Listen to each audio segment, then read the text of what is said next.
Ladies and gentlemen, welcome at Lopud. In its fortress, and I'm very happy to introduce, let's call it lecture, by an artist and a mega brain, Hilary Koob-Sassen, who starts his act right after he distributes these pamphlets, read pamphlets.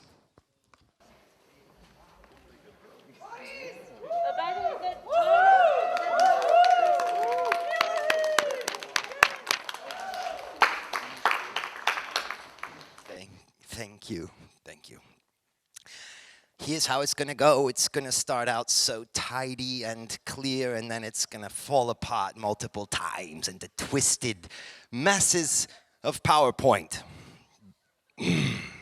I am a collection of realistic errors.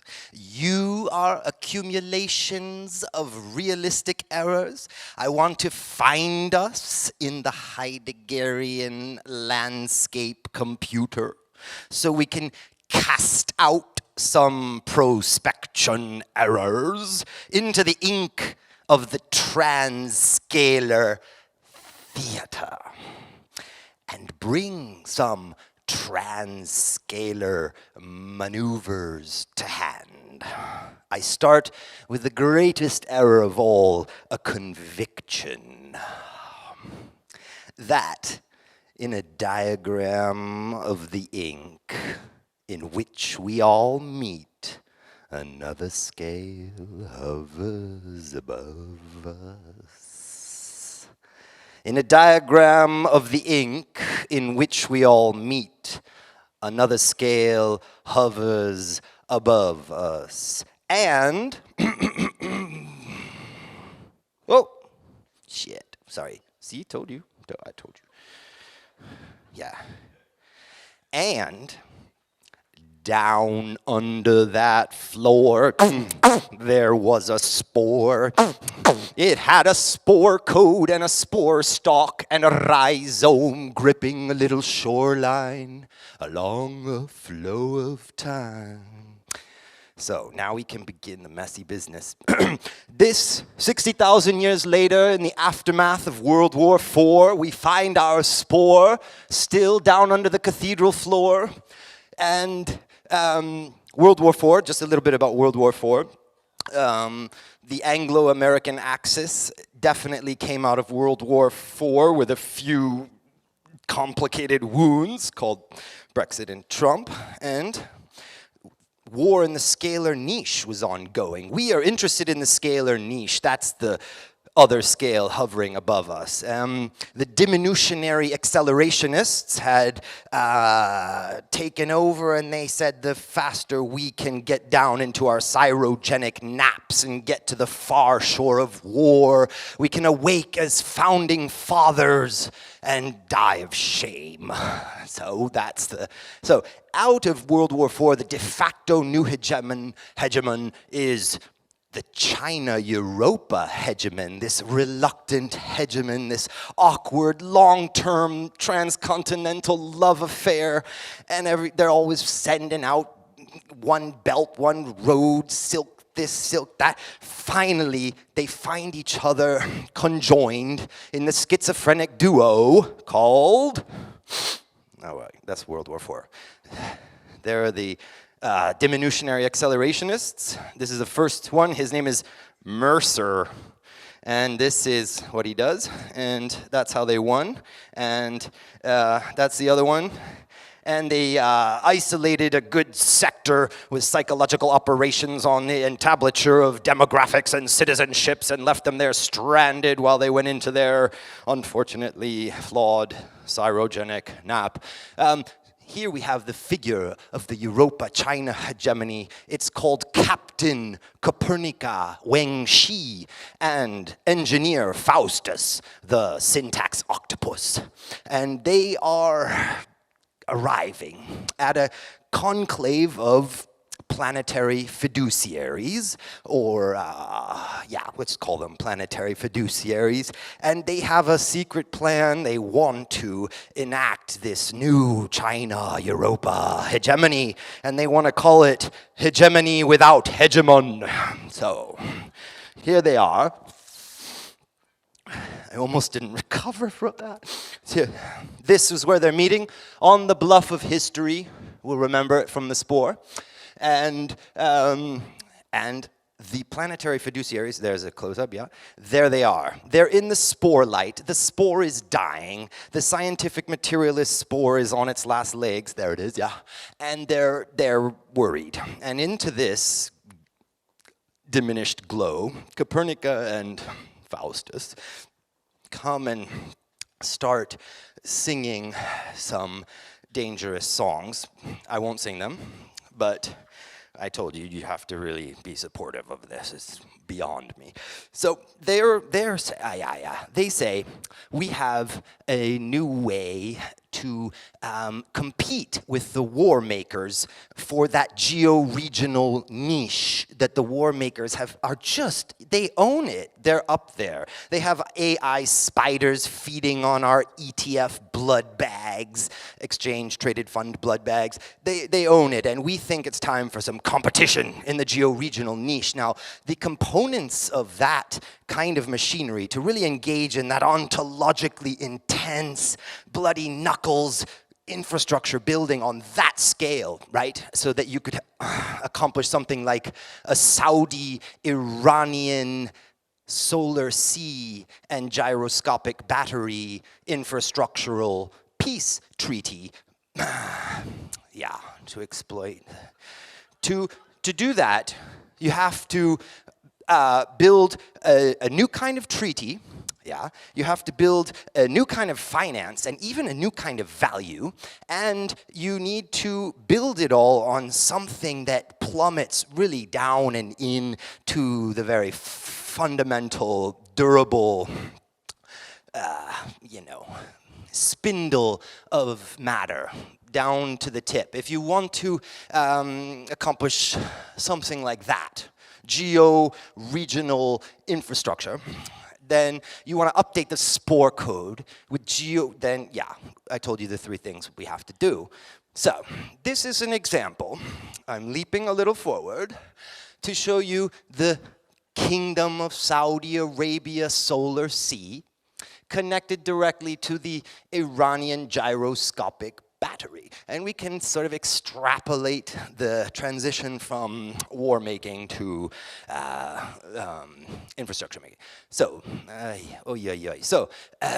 Copernica, Wang Shi, and Faustus, the syntax octopus, propose that we need an oriented strand of solutions. And it's not that we are actually going somewhere off into the ink.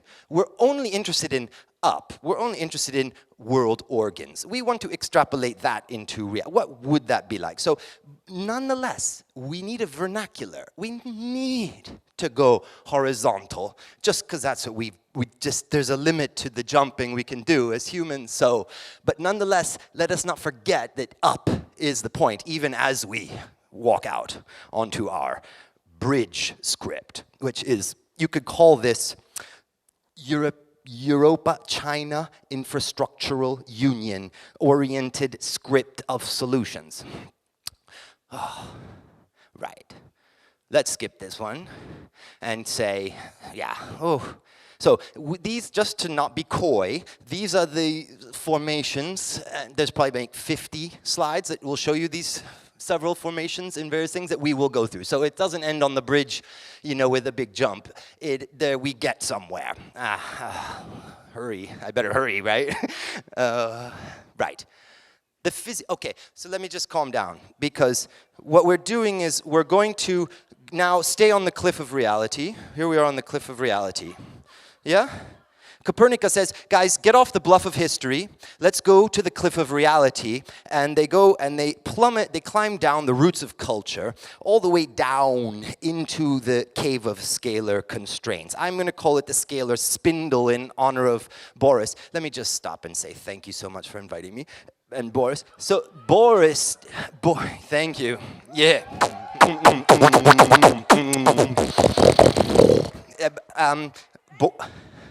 Boris did this naughty lecture where he did some horizontal drilling into the lubricious slip plate between matter-lacking life, and he just, down he went, slipping, sliding. So I said, okay, but that's basically just a little slippery layer. We got to get a little more, less aesthetic, and oh gosh, the physiocrats complain. Okay, so we're gonna go straight down, plummet, boom, boom, boom, boom, boom, boom, boom, boom, boom, boom, boom, and come back. Yes. Ooh. Okay, down they go. Syntax Octopus says, scientific materialists, be convinced of this, yeah? That matter, the material universe, yeah, its granularity, it's very, and language, technical, genetic, poetic, human language, and living bodies are all constructed the same way, of absolute scales. They get nested under aegises. The absolute scales come together in temporary formations of short duration until finally they come upon a meaning set. The utterances finally accomplish a name. The names finally accomplish a phrase. The phrase finally accomplishes a passage. And the bodies, you have hungry molecules made hungry by the moon tide, stripping and feeding it electrolytes. And then that hungry molecule finally accomplishes a protein coat that allows it to deal with its hunger. And anyway, so what is inside your body? You are made of cells. What are your cells made of? They are made of organelles that are bacteria-like. They still have remnants of their DNA. This is the greatest uncelebrated fact that unifies everything we know. I have all these visuals. Hold on. Yeah. Hold on. There they are, the scales of language.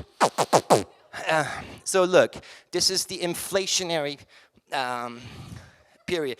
But what I'm saying is this one's much better. You see, you break open an atom, and everything is made of these smaller bits, just like language. Language is divine because it literally follows the same divine economy. When we want to make a phrase, we don't reinvent the fucking wheel. We just put together a bunch of words into a nice phrase. When we want to make a symphony, we tom, tom, tom. That is the divine economy. So now, Copernicus says, this is quality, Faustus. Let us build our new infrastructure, investment metabolism on this purpose. So there you have a little tiny virus, yeah? And a bacteria is literally a smoothed out by evolution. Evolution obscures the origin, but finally it was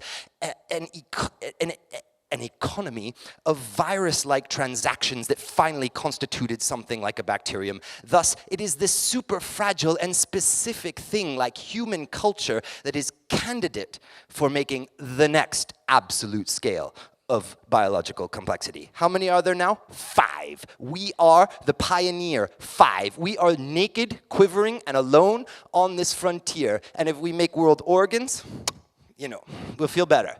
There, look at this. That's a cell. Look at all these bacteria. They're just hanging out in this beautiful infrastructural union. Your cells just sing your conscious. They're just a forever refreshing infrastructure investment machine.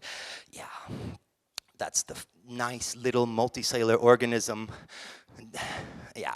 So, if we want to now consolidate all of this into a wonderful physical metaphor, let us call it the treasure ship. And it reveals its contents when you slice it. So let's call it Filletville, our treasure ship, Filletville. Here you see all the transscalar theaters. Here's how the viruses finally came upon something like bacteria and then smoothed out by of evolution. Finally you come upon multicellular organism. It's like a thriving community of bacteria and smooth blah blah. You understand? So now, there's Filletville. Here's humanity. There's the spore. There are the bridges, and it's trying to come on the organs. It's trying to get traction on the scalar niche. Life in time once it conquers a scalar niche, it never lets go. speciation, who cares? This is like temporary traction. It's the fundamental form of a scale that is the durable form of life. That is where life colonizes and conquers a new scale, where that little ancestor I showed you can just munch on the cells. It's living large and it's permanent. Okay, so here is Copernica looking. I better hurry. Let's go back. So fine, they say, oh, this is great. Let's leave this cave of scalar constraints and go back up to the fiduciary's complaint.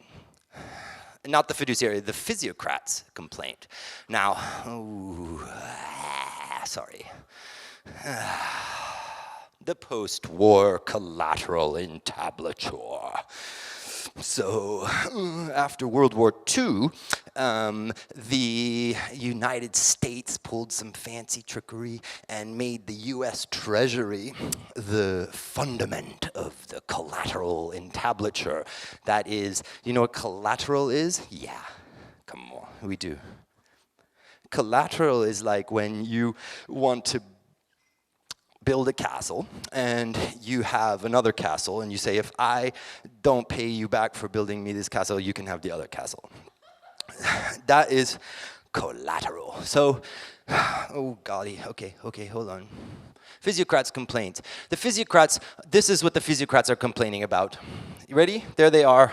Yeah, we climb back up and they say, my golly, this is bad. What do the physiocrats want? Them fiduciary physiocrats. They want the tension in the rehypothecation stack. We could dance to that. So they want to be able to invest in agriculture down at the very fundament, and they want that the value of the fruits of their intense labor is valued at the epitax. They don't want that they get haggled in the market for this fruit. They want it to be shown that if they pull that agricultural carpet out from under that city, the city would collapse. They want that fact in the value. They want their infrastructure investment to carry on up through all the strata of development to an epitaxial maturity. So the physiocrats were a while ago, and they saw these cities and they said, this is ridiculous. How come an apple isn't so much more expensive? All these kids getting rich in the city and not paying for the apples. So this is a huge and enduring problem. So let's get right down to infrastructure finance. Right. So right now, what used to happen is that a nation state would invest in its infrastructure, yeah, and then it would literally, as the epitaxer, the government would take its epitaxial return at the top from the full after their investment in that bridge. Why? Because the infrastructure is a trellis. It supports the growth. It provides the handholds to the next scales, next strata, not scales, of development. So, see, I told you, I warned you. So the problem right now is that a huge amount of money is going into things like ETFs. And ETFs make you believe that you're owning some Facebook stocks, but actually you're just owning something that rides these things. So basically, they put all this money into ETFs, and it's basically just sitting there riding the overall stock price of this basket of stocks. In other words, it's undermining the very prosperity that it seeks to harvest because it's not actively investing in anything. It is akin to a derivative, and it is a blood bag for AI spiders. So now, right. I think I better get to what we should do. The problem, one more problem, use revenue.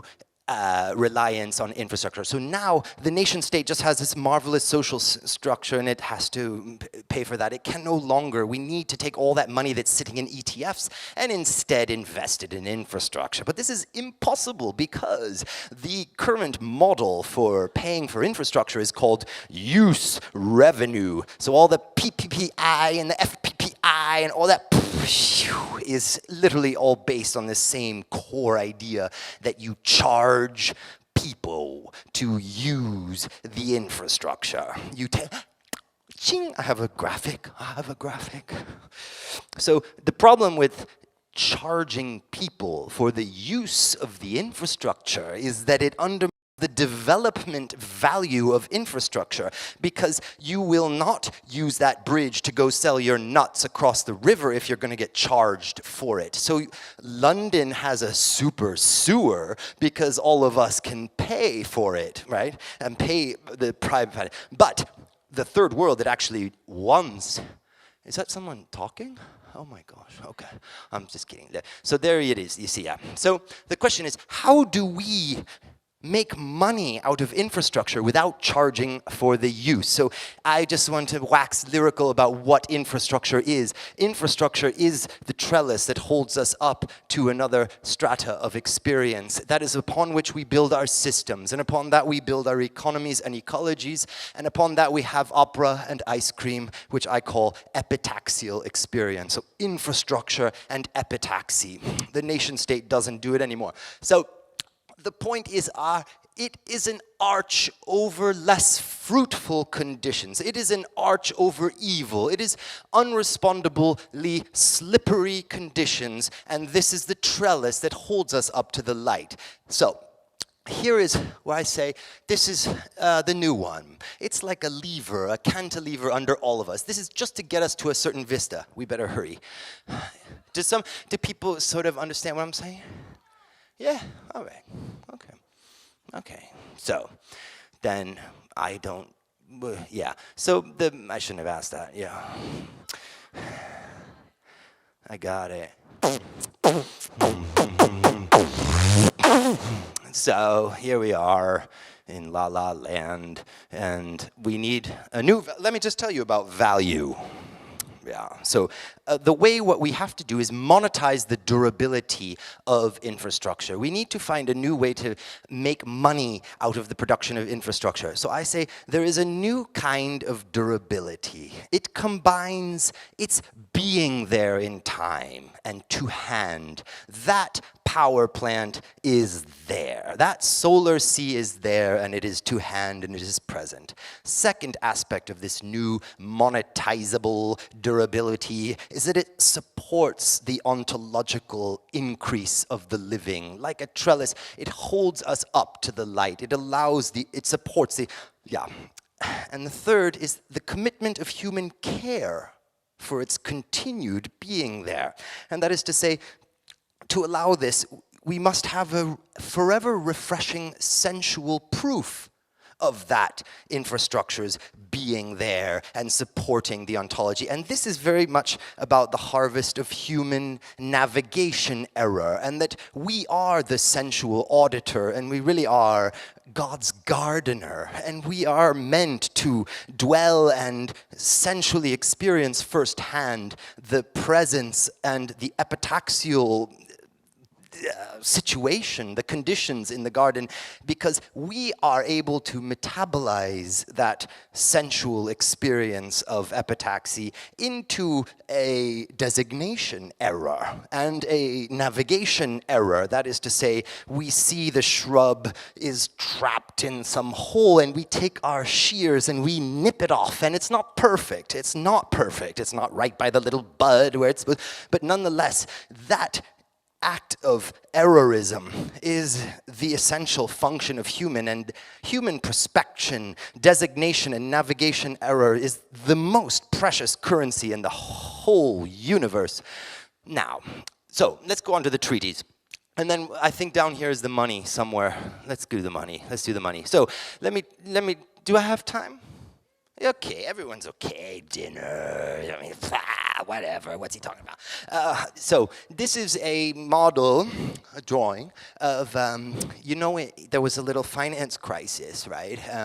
And in that there were these subprime mortgages, and what they did was they took these ontologically intense things, these houses, and they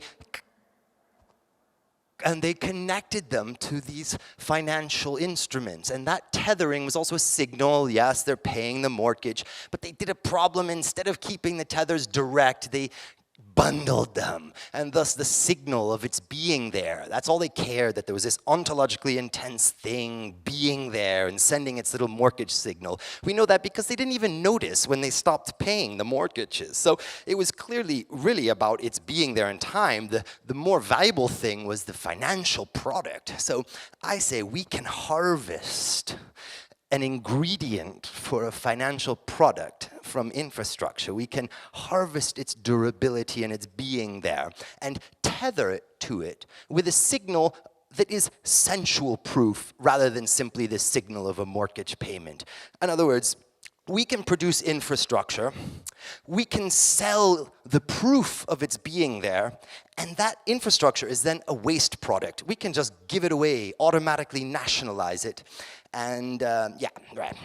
So on we go. New financial, here we go. Reality is the ledger.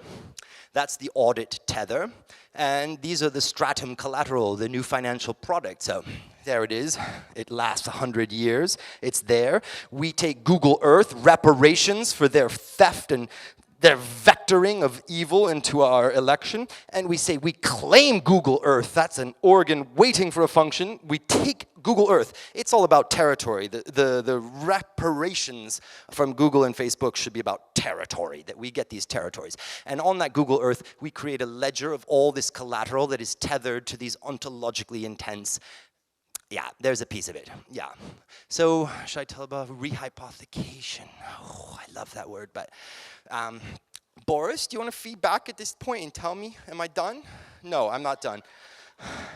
So, do you want to hear about rehypothecation table failure? So, you saw it already, that's not fair. No, I've never done this before. It's just for you. So, at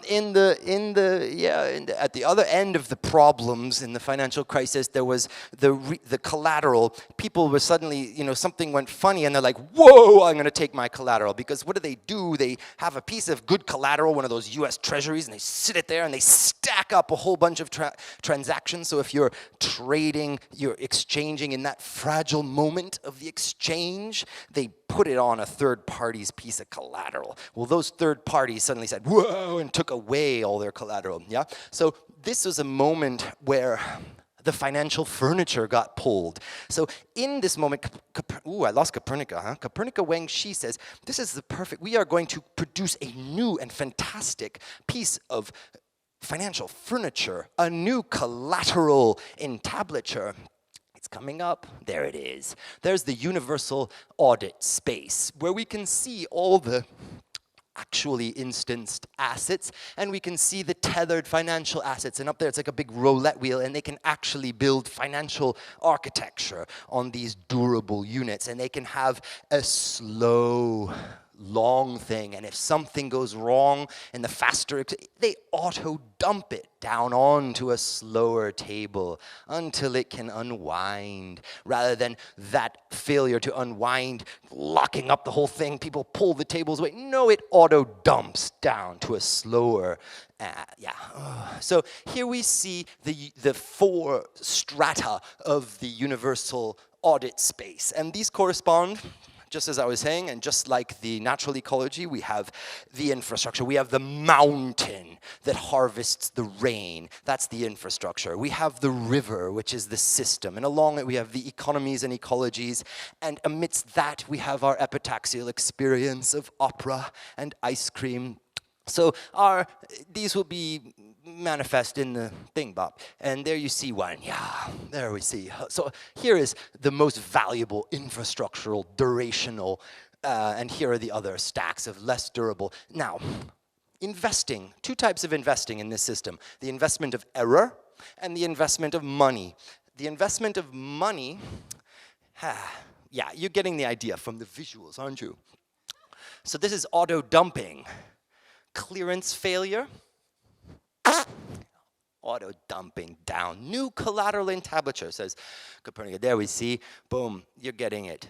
There they build up these wonderful things for financial architecture. Right. Now, this is how you invest money. You say you go to the pension fund or this is boring. Is it boring? Are we aesthetes? We're not. We're aesthetes, but we can handle it. I'm actually convinced. So you go to your financial advisor with your packet of money and you say, I want to invest, and you commit it, and your money takes that climb that the physiocrats want. You invest in the first scale of investment in infrastructure. Then in one place, generally, in one single place, after the infrastructure is made, onto that tabula rasa, you invest in the creation of the systems upon that. And upon that, you invest in the economies and the ecologies. And then finally, you come to a maturity in conditions of prosperity. In other words, your money takes a trajectory straight, vertical up, rather than move, but it might move around. But the point is that you are doing the climb to an epitaxial maturity. You're not trying to build just infrastructure and then make some money out of that. Your money rather can climb up until it's in conditions of prosperity in a piece of architecture or ice cream. So this is how it locks into the central bank money creation. Yeah. I think there's the pension whale. Do you know about the pension whale?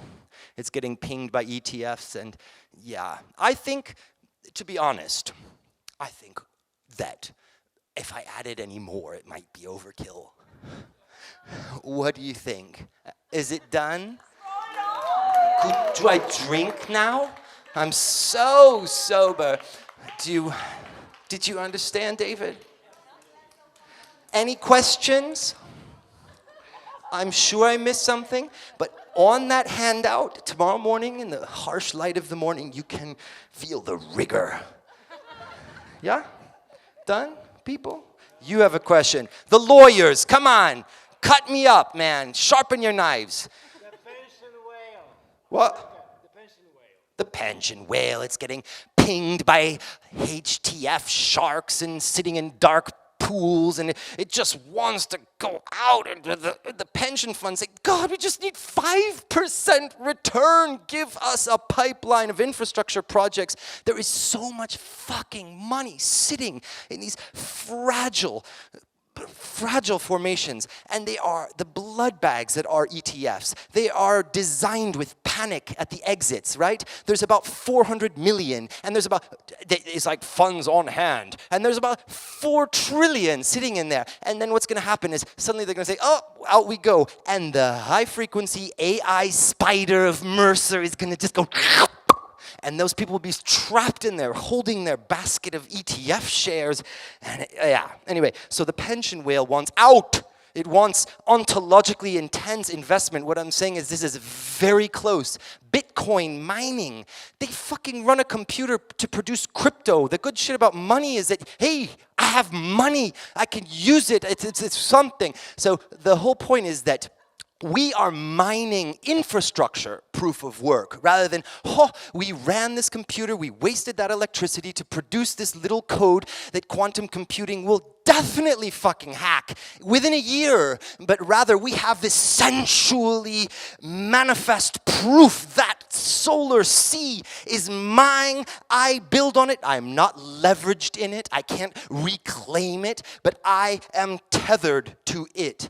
And I can build financial architecture on it. And asset managers can buy those pieces of infrastructure, tethered collateral, and they can know that they can build an auto-dumping situation. They're not going to lose all their best collateral. So the pension whale is basically this absolute bubble, which is an expression of a hunger for something like a structure. All these bubbles that inflate, they actually want to be cathedrals. They're not just, they're actually an expression of the spore's desire to build the set of organs and cathedral-like organs that are durable and will actually manifest traction at the next absolute scale of biological complexity.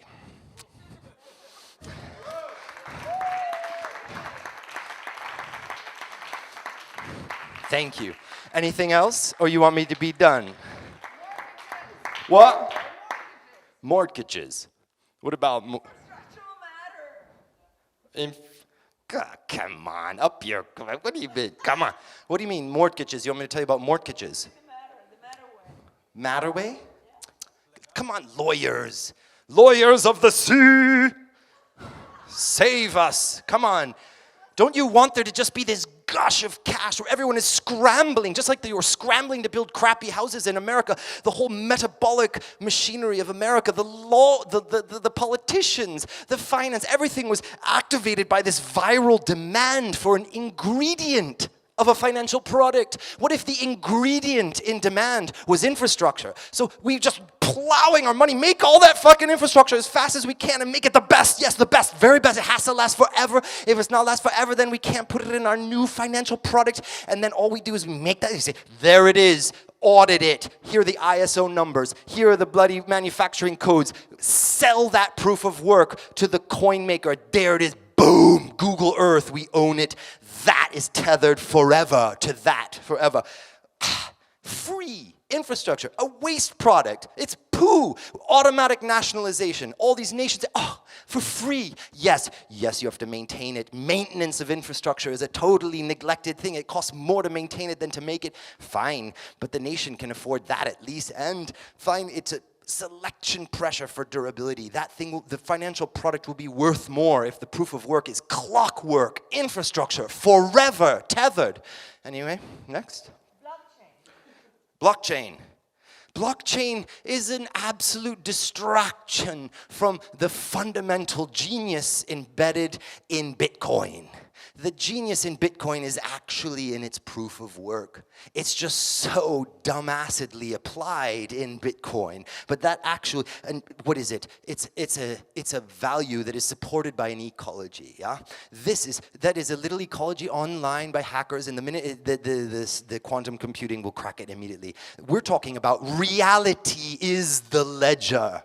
Yeah. Ontologically intense proof of work. The whole city, all right, I'm getting aggressive now, yeah. I better calm down. But Bitcoin is honestly, it's disgusting.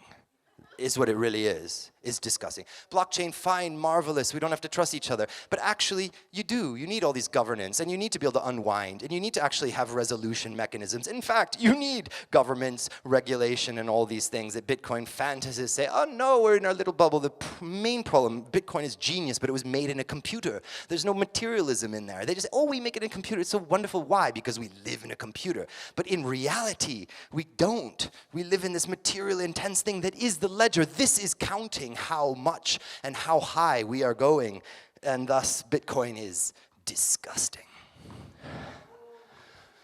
Sorry, all you Bitcoin investors.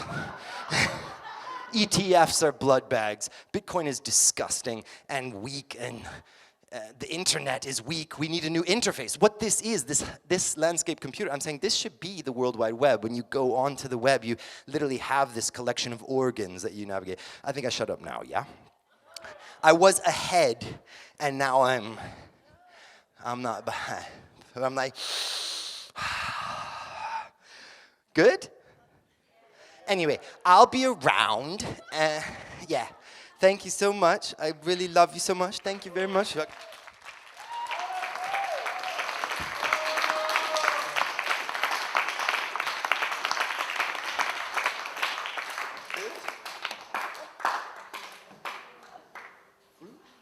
Ta-da! Okay. I got a little angry at the end. Sorry, I didn't. No, I'm just. No, I was curious. I was wondering where you were going to go with this Bitcoin. Yeah, it was brilliant. Thanks for coming. You are so cruel. I don't even understand your critique. It was this little tiny thing, and I